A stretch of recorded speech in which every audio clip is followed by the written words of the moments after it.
EU leaders have agreed on a common position to present to Turkey today on how to stem the flow of migrants to Europe. Ankara is set to receive financial and political concessions in return for stopping migrants from reaching Greek shores. And in draft proposals, for every Syrian returned to Turkey from the Greek islands, another Syrian would be resettled legally from Turkey to the European Union. Speaking after the first day of talks in Brussels, German Chancellor Angela Merkel stressed the need to support Greece, not only with respect to the return of illegal migrants to Turkey, but also with regard to the situation in which Greece finds itself right now. Funds will be necessary in order to provide shelter for refugees in Greece. Europe must now try to convince Turkish Prime Minister Ahmet Davutoglu. EU officials may seem pretty confident that they have a deal that will be acceptable to the Turkish government, but doubts remain as to whether it's compliant with international law. James Franey, Euronews, Brussels. A German would-be triple agent who claims not enough trust was placed in him has been sentenced to 8 years in prison for spying and treason. Markus Reichel was working for Germany's Federal Intelligence Service, the BND, in Munich when he started spying for the US.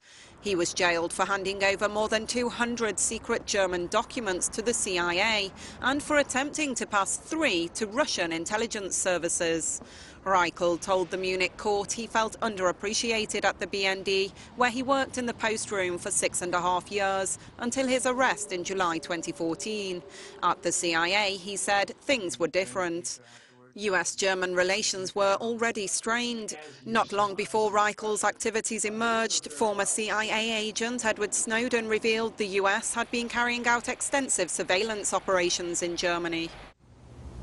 They're unlikely pen pals, but Barack Obama and a Cuban pensioner have exchanged letters, with the US leader responding to the 76-year-old's invitation to have a coffee with her in Havana during his historic trip to communist-run Cuba this Sunday, the first by an American president in nearly 90 years. Thrilled with his reply and upcoming visit, she says there's enthusiasm amid hope the US trade embargo on Cuba will now end and relations will be restored on the basis of mutual respect and mutual agreement.